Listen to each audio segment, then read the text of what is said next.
नमस्कार, स्वागत है आप सभी का 5 की आंच आप देख रहे हैं। आपके साथ मैं हूं पुनीत मिश्रा। छत्तीसगढ़ विधानसभा चुनाव में कांग्रेस ने अपना सीएम फेस तय कर लिया है। कांग्रेस का चेहरा भूपेश बघेल होंगे, लेकिन बीजेपी का कौन, यह सवाल आम लोगों के जेहन में है। इसके साथ ही कई और सवाल खड़े हो रहे हैं। क्या छत्तीसगढ़ विधानसभा चुनाव में बीजेपी अपना सीएम फेस का ऐलान नहीं करेगी? क्या बीजेपी के पास प्रदेश में कोई ऐसा कद्दावर नेता नहीं है जिसे सीएम फेस घोषित किया जा सके? इन सब सवालों को अभी से ही कांग्रेस उठाना शुरू कर चुकी है। लेकिन प्रदेश प्रभारी अरुण साव का कहना है, प्रदेश अध्यक्ष अरुण साव का कहना है कि कांग्रेस को इसकी चिंता करने की जरूरत नहीं है।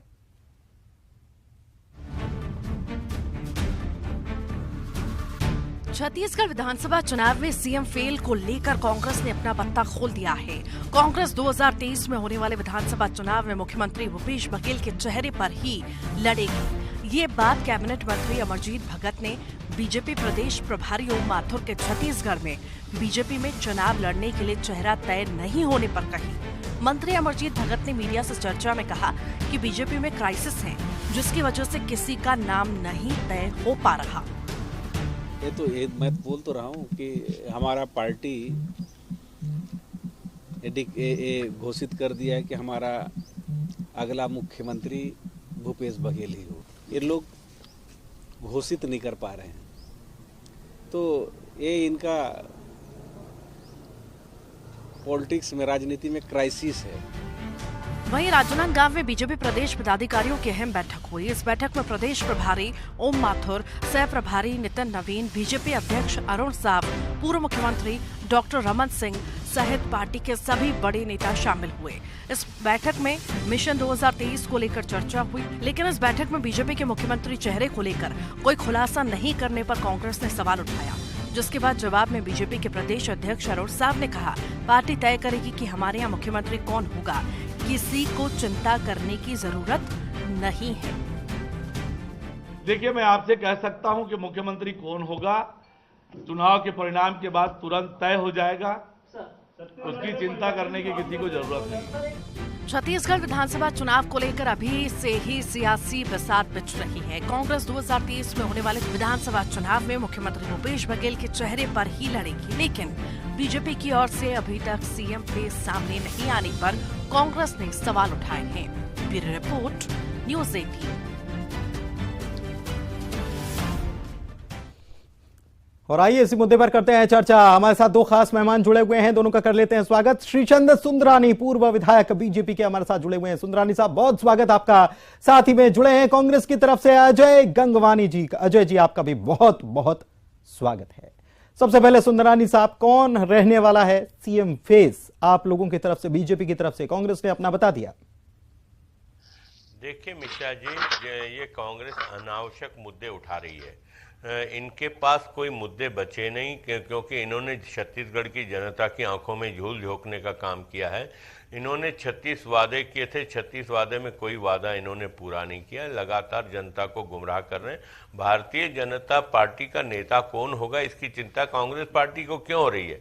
क्या कांग्रेस 2018 के चुनाव में किसी चेहरे को लेकर लड़ी थी? अभी हिमाचल प्रदेश, गुजरात में चुनाव हुए, क्या कांग्रेस पार्टी किसी चेहरे को लेकर चुनाव लड़ी थी? क्या अपने गिरेबान में झांकते नहीं हैं और ये हमारी पार्टी के आंतरिक मामलों में ये दखल दे रहे हैं। भारतीय जनता पार्टी का लेकिन जब आप 2018 में आप लोग चुनाव लड़े थे, या मध्य प्रदेश में कौन होगा, ये जब चुनाव लड़े थे तो आप लोगों ने तो, बीजेपी ने तो अपना चेहरा तय किया था ना। इस बार कौन होगा ये पूछ रहे हैं।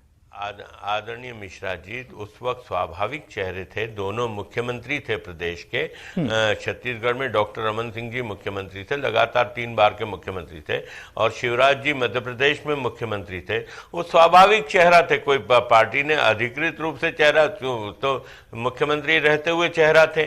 और आज भी हमारे पास लंबी श्रृंखला है, काफी बड़ी संख्या में हमारे पास वरिष्ठ नेता हैं जो मुख्यमंत्री की कुर्सी को आसानी से संभाल सकते हैं, जिनका जनाधार है, जनता में जिनकी छवि है। बहुत अच्छे चेहरे हमारे पास हैं।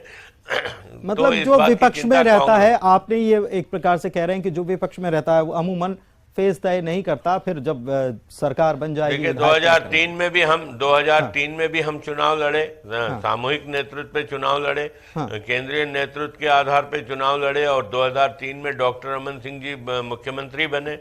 ऐसा ही केंद्रीय संसदीय बोर्ड तय करेगा, बहुमत आएगा। अभी हम प्रधानमंत्री नरेंद्र मोदी जी और 15 साल की उपलब्धियों पे, हम प्रदेश सरकार की 15 साल की उपलब्धियों पे चुनाव लड़ेंगे। निश्चित रूप से चुनाव लड़के हम विजय हासिल करेंगे, और हमारा मुख्यमंत्री मिनटों में तय होता है। हमारे यहाँ कोई लंबी मारामारी थोड़ी होती है। लंबी मारामारी नहीं होती है, ठीक है, कितनी होती है इस पर जाएं उसके पहले अजय जी से बात कर लेते हैं। अजय जी, देखिए आप लोगों ने भी तय नहीं किया था, अभी हिमाचल में हुआ, तय किया था कि आपने नहीं तय किया था। गुजरात में चूंकि सरकार थी बीजेपी की, बीजेपी ने पहले से ही तय कर लिया था कि साहब यही हमारे सीएम हैं और यही आगे भी रहने वाले हैं। आप भी यही कर रहे हैं, नया क्या है इसमें, आप सवाल क्यों उठा रहे हैं? पुनीत जी, देखिए 2 से 3 बातें कहना चाहूंगा। सबसे पहले शीतल सुंदर जी वरिष्ठ प्रवक्ता है भारतीय जनता पार्टी के, स्पष्ट प्रश्न पूछा आपने कि कौन नेता होंगे, इस पर उससे कोई जवाब नहीं आता। देखिए भारतीय जनता पार्टी चाहे 2008 में लड़ी, 2013 में लड़ी, 2018 में, तीनों बार इनके प्रत्याशी क्लियर थे कि माननीय मुख्यमंत्री रमन सिंह जी रहेंगे। सत्ता में थे ना तब? देखिए सत्ता में रहने की बात नहीं है, स्वाभाविक चेहरा थे रमन सिंह जी। पुनीत जी थोड़ा सा देखिए जो समझना पड़ेगा आपको। आज ये सबसे बड़ा जो प्रमुख कारण है इसके पीछे का, कहीं ना कहीं छत्तीसगढ़ में भारतीय जनता पार्टी के कुल 14 विधायक है जो 6-6 गुटों में बटे हुए हैं। रमन सिंह जी का अलग गुट है, धर्मलाल कौशिक जी का अलग गुट है, अजय चंद्राकर जी का अलग गुट है, सरोज पांडे जी का अलग गुट है। तो ये अलग अलग गुटबाजी है। कहीं ना कहीं भारतीय जनता पार्टी इस बात को बहुत अच्छे से समझ रही है। उनके प्रभारी ओम माथुर जी भी इस बात को महसूस करते हैं कि अगर किसी एक को मुख्यमंत्री का प्रत्याशी घोषित कर दिया जाएगा तो जो अंतरकलह है, जो गुटबाजी है, वो खुलकर सामने देगी। एक बात और कहना चाहूंगा पुनीत जी, किसी भी देश में अगर किसी भी राज्य में अगर चुनाव लड़ा जाता है तो वहां का जो प्रदेश अध्यक्ष है या फिर जो नेता प्रतिपक्ष है, ये कहीं ना कहीं मुख्यमंत्री के स्वाभाविक उम्मीदवार होते हैं। हमारे पिछले चुनाव की बात करूं, 2018 में माननीय मुख्यमंत्री भूपेश बघेल जी जब भारतीय जनता कांग्रेस के प्रदेश अध्यक्ष थे और वर्तमान में मुख्यमंत्री है, तो क्या ओम माथुर जो इनके जो प्रभारी है, ये कहीं ना कहीं अरुण साव जी पे और नारायण चंदेल जी की जो क्षमता है उस पर प्रश्न चिन्ह लगा रहे हैं? कहीं ना कहीं अविश्वास प्रस्ताव है। क्या ये मानना नहीं मानते कि अरुण साव जी एक अच्छे उम्मीदवार नहीं है, नारायण चंदेल एक मुख्यमंत्री के सही उम्मीदवार नहीं है? कहीं ना कहीं ये स्पष्ट है, इनके बयान से स्पष्ट हो रहा है। अजय जी, ये तो कहा जाता है ना एक सुर्रा छोड़ने वाली बात, तो ये आप वो कर रहे हैं बीजेपी के लिए। लेकिन मैं सुंदरानी साहब आपसे ये समझना चाह रहा हूं, मैं कंप्लीट करूं, मेरा निवेदन है इस बात को ओम माथुर जी को, अजय जी मेरे छोटे भाई हैं मिश्रा जी, मैं और अच्छे प्रवक्ता हैं। मैं एक बात पूछना चाहता हूं, क्या हिमाचल प्रदेश में कांग्रेस अध्यक्ष जो प्रदेश के थे उनको मुख्यमंत्री बनाया क्या? क्या नेता प्रतिपक्ष जो हिमाचल में थे उन्होंने मुख्यमंत्री बनाया क्या? मैं उसी पे आ ही रहा हुआ क्या? बिल्कुल सही बात। या गुजरात में नेता प्रतिपक्ष थे, उनको क्यों नहीं इन्होंने मुख्यमंत्री का कैंडिडेट डिक्लेयर किया? या कांग्रेस के जो अध्यक्ष थे गुजरात के, क्यों नहीं उनको मुख्यमंत्री का कैंडिडेट डिक्लेयर किया? ये देखिए, अपना घर को देखना नहीं, झांकना नहीं और दूसरे के घर में पत्थर फेंकना, ये कांग्रेस की नीयत है हमेशा।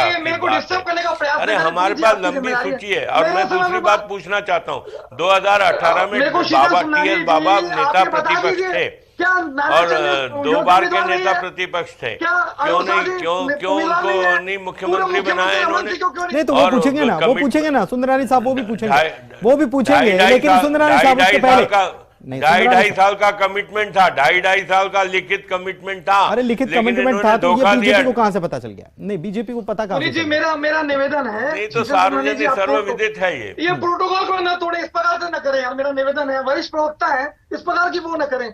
अपने समय में बोलिए ना शीतल जी, मैं डिस्टर्ब करूंगा आपको अच्छा नहीं लगेगा। मेरा निवेदन है, आप वरिष्ठ प्रवक्ता हैं भारतीय जनता पार्टी। ठीक है, अपनी बात बोलिए अजय जी, अपनी बात बोलिए। देखिए स्पष्ट कह रहा हूं, हमारा जब 2018 का चुनाव था, भूपेश बघेल जी हमारे कांग्रेस के प्रदेश अध्यक्ष थे और स्वाभाविक उम्मीदवार थे और आज वर्तमान में मुख्यमंत्री है। ये क्या ओम माथुर जी और डी पुरंदेश्वरी जी भी इस बात को स्वीकार कर चुकी है कि माननीय मुख्यमंत्री स्वयं एक किसान है, जो भारतीय जनता पार्टी के लिए सबसे बड़ी चुनौती है। जो प्रमुख कारण है वो समझना पड़ेगा पुनीत जी। कहीं ना कहीं भारतीय जनता पार्टी के पास माननीय भूपेश बघेल जी के नेतृत्व का उस कद का एक नेता नहीं है। ये जानते हैं अगर उम्मीदवार खड़ा करेंगे तो भूपेश जी के मुकाबले वो पिछड़ेगा और पिछड़ेगा तो कहीं कहीं चुनाव पे असर पड़ेगा। इस बात को न शीतल सुंदानी जी के पास है, न इनके प्रभारी के पास है। चलिए ठीक, आप स्पष्ट है ना। ठीक है ठीक है ठीक है ठीक है दूसरी- ठीक है ठीक है ठीक है सर, ठीक है ठीक है मैं ठीक complete है। करूं। श्रीचंद सुंदरानी साहब, मैं आपसे ये समझना चाह रहा हूँ, देखिए बहुत सारे नाम गिनवा दिए, इस कद का उस कद का, सारी बातें हो गई। नहीं ठीक है अजय जी, आप इतना लंबा बोलेंगे तो केवल आपको बोलने के लिए तो मैंने बुलाया नहीं है, और हम चर्चा कर रहे हैं। नहीं, अगर हम चर्चा कर रहे हैं, अगर आप ऐसा करेंगे तो ऐसा नहीं हो पाएगी ना चर्चा। आपको समय दे रहा हूं मैं, नहीं सुन लीजिए अजय जी सुनिए, जब चर्चा कर रहे हैं आपको मैं समय दे रहा हूं, तो आप अपनी बात को समय में रखिए, अपनी बात को आप समय में रखिए। ठीक है, थोड़ा सा ऑडियो डाउन कर दीजिए अजय जी का, थोड़ा सा ऑडियो, मेरी बात तो रख लेने दीजिए अजय जी, कि आप बोलेंगे, आप ही बोल लीजिए।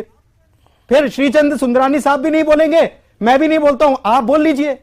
ऐसा नहीं होता है ना, हम डिस्कशन कर रहे हैं। नहीं सुनिए, आप सुनिए प्लीज, आप थोड़ी सी हड़बड़ी में रहते हैं अजय जी। नहीं, आपका निवेदन है, स्वीकार करेंगे और बात भी करेंगे। सुंदरानी साहब से मेरा सवाल यह है, ठीक है थोड़ा सा ऑडियो डाउन कर दीजिए। सुंदरानी साहब से मेरा सवाल यह है, सुंदरानी साहब देखिए, अजय जी ने बहुत सारी बात कही, कद की बात कही, राम विचार नेताम का कद क्या है, वो टक्कर देने वाले हैं क्या? क्योंकि आपकी पार्टी के मुख्य प्रवक्ता 3 हफ्ते पहले 15 दिसंबर को सार्वजनिक मंच से ऐलान कर चुके हैं कि राम विचार नेताम साहब 11 महीने बाद हमारे सीएम होंगे। देखिए, ये उनके निजी विचार हो सकते हैं। राम विचार नेताम जी हमारे बहुत बड़े नेता हैं, हमारे पास बड़ी श्रृंखला, मैंने कहा राम विचार नेताम जी हैं, नंद कुमार साय जी हैं, और हम देखें तो डॉक्टर रमन सिंह जी स्वाभाविक हैं, वो 3 बार के मुख्यमंत्री हैं, सरोज पांडे जी हैं, अरुण साव जी हैं, धर्मलाल कौशिक जी हैं, नारायण चंदेल जी हैं। अगर मैं गिनाने बैठूंगा तो 50 ऐसे नाम निकल आएंगे जो मुख्यमंत्री के स्वाभाविक और मजबूत दावेदार हो सकते हैं। लेकिन ये तय करना मेरे लेवल का काम नहीं है, ये हमारा संसदीय बोर्ड तय करता है, और हम अधिकांश राज्यों में मुख्यमंत्री का चेहरा घोषित नहीं करते। ये भारतीय जनता पार्टी की परंपरा नहीं है, लेकिन जहां मुख्यमंत्री होते हैं, जहां उनका अच्छा ट्रैक रिकॉर्ड होता है, उनको नेतृत्व में चुनाव लड़ते हैं, तो कहीं ना कहीं मोदी जी के चेहरे पे, और हम 15 साल की उपलब्धियों पे, मैंने पहले ही कहा मिश्रा जी कि हम 15 साल की राज्य सरकार की उपलब्धियां, केंद्र सरकार की 10 साल की उपलब्धियां, और साथ ही साथ मोदी जी का चेहरा, ये सब मिला के हम चुनाव लड़ेंगे, और विधायक दल में विधायक का नेता चुना जाएगा। ये केंद्रीय संसदीय बोर्ड डिक्लेयर करता है। अगर पूर्व में चुनाव में अगर मुख्यमंत्री का चेहरा घोषित करना होगा तो भी संसदीय बोर्ड तय करता है।